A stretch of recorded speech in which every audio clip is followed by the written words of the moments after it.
आज हम लोग legal provisions on the sources of dividend देख रहे हैं। सबसे पहले डिविडेंड क्या होता है? कंपनी का प्रॉफिट। फॉर एग्जांपल, आपने शेयर कैपिटल का कंपनी को कितना दिया है पैसा? 10 लाख रुपया। उसमें से कंपनी ने कितना प्रॉफिट किया? 1 लाख रुपया। ठीक है, बिल्डिंग सब लिया और फिर धंधा चालू किया। कितना नफा किया? 1 लाख। उसमें से शेयर होल्डर को कितना दिया? 40,000। तो ये 40,000 क्या हो जाएगा? डिविडेंड। बाकी जो बचा वो कहां जाएगा? रिजर्व्स में। कितना? 60,000। डिविडेंड प्रॉफिट का वो हिस्सा है जो कंपनी शेयर होल्डर को देती है, क्योंकि वो रिटर्न देना पड़ता है as a return on investment. वही शेयर होल्डर ने बैंक में डाला होता तो बैंक ने क्या दिया होता? इंटरेस्ट। अभी कंपनी क्या दे रही है शेयर होल्डर को? रिटर्न। उस रिटर्न को क्या बोलते हैं? डिविडेंड। ठीक है। नाउ ये जो सोर्स ऑफ डिविडेंड है, सबसे पहले सवाल ये आता है कि ये डिविडेंड जो कंपनी दे रही है किस में से देगी? 10 लाख शेयर कैपिटल है, क्या उसमें से दे सकती है? The answer is absolutely no. क्यों? वो तो शेयर कैपिटल कम करने वाली बात है।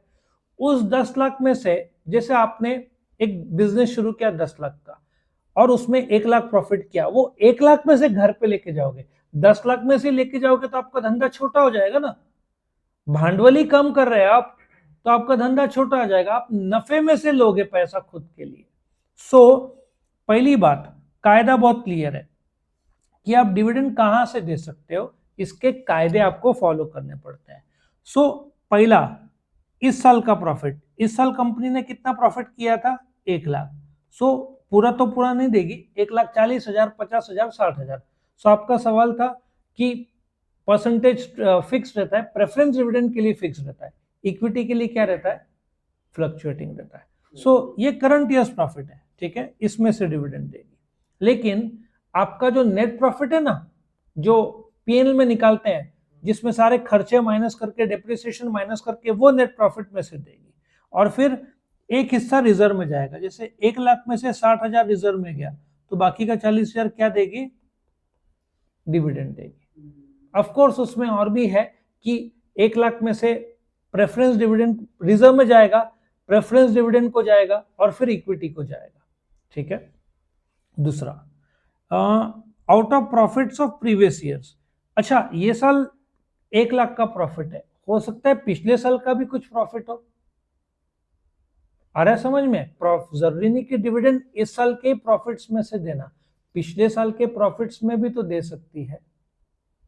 फॉर एग्जाम्पल, पिछले साल 2 लाख रुपए का प्रॉफिट था, ठीक है, इस साल प्रॉफिट नहीं है, तो हम पिछले साल का प्रॉफिट में भी तो दे सकते ना।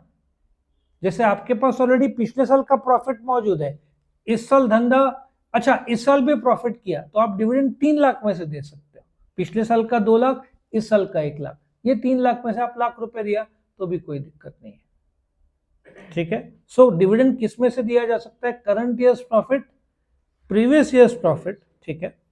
फिर यदि सेंट्रल गवर्नमेंट ने कोई इंफ्रास्ट्रक्चर प्रोजेक्ट है, तो सेंट्रल गवर्नमेंट ने बोला कि निवेशकों को डिविडेंड दो, हम दे रहे हैं। जैसे अभी लाडली बहन योजना चालू है ना, तो कंपनी जो पैसा लगाई है बट प्रॉफिट नहीं हुआ है और गवर्नमेंट ने बोला हम दे रहे हैं आपको डिविडेंड देने के लिए, तो वो भी चलेगा। तो सिंपल सा है कि कहां से डिविडेंड दिया जाएगा? Current year profit, previous years profit, central government ने जो पैसा दिया है उसमें से। एक इंपॉर्टेंट चीज, dividend can be paid out of capital profits. ये कैपिटल प्रॉफिट्स क्या है? आपने जमीन बेचा, आपने शेयर्स बेचा, आपने अपना एक ब्रांच बेचा, ठीक है, आपने अपना फैक्ट्री फॉरेन में बेचा, तो आपने कमाया। उसको कैपिटल प्रॉफिट बोलते हैं, जो डे टू डे नहीं होता। आपके 5 ऑफिसेज है, एक ऑफिस आपने बेच दिया, आया समझ में? 4 ही रखा, एक को उड़ा दिया आपने, तो उसमें से जो कमाई किया, यदि आपको कैश में मिला है तो आप उसमें से डिविडेंड दे सकते हो। आर्टिकल्स ऑफ एसोसिएशन बोलता है कि ये जो कैपिटल प्रॉफिट किया है, इसमें से भी आप डिविडेंड दे सकते हो। तो आर्टिकल ऑफ एसोसिएशन क्या है? कंपनी का इंटरनल डॉक्यूमेंट है, ठीक है। It remains as profits after revaluation of all assets and liabilities. एक सिंपल सा लॉजिक है, आप डिविडेंड कैपिटल में से नहीं दे सकते और रिजर्व्स में से दे सकते हैं।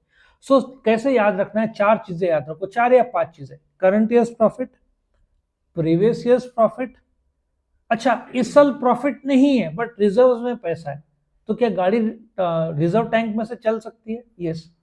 So current years profit, previous years profit, reserves, central government ने पैसा दिया, और लास्ट पॉइंट क्या याद रखना है, कैपिटल में से डिविडेंड नहीं दिया जा सकता। सो 5 चीजें क्या मेन याद रखना है, पहला current years profit, previous years profit, reserves, central या स्टेट गवर्नमेंट ने पैसा दिया, कैपिटल में से डिविडेंड नहीं दे सकते। बस इतना याद रखा, ठीक है। फ्री, अच्छा रिजर्व में से भी दो प्रकार होते हैं, एक स्पेसिफिक रिजर्व है, एक जनरल रिजर्व। स्पेसिफिक रिजर्व आपने मशीन रिप्लेसमेंट के लिए कुछ पैसा बाजू में किया, जैसे आपका सपोजली 50,000 का इनकम है, 10-20,000 ईएमआई में जाता है, आप उसको टच नहीं करोगे, बाकी 30,000 रिजर्व को टच करोगे।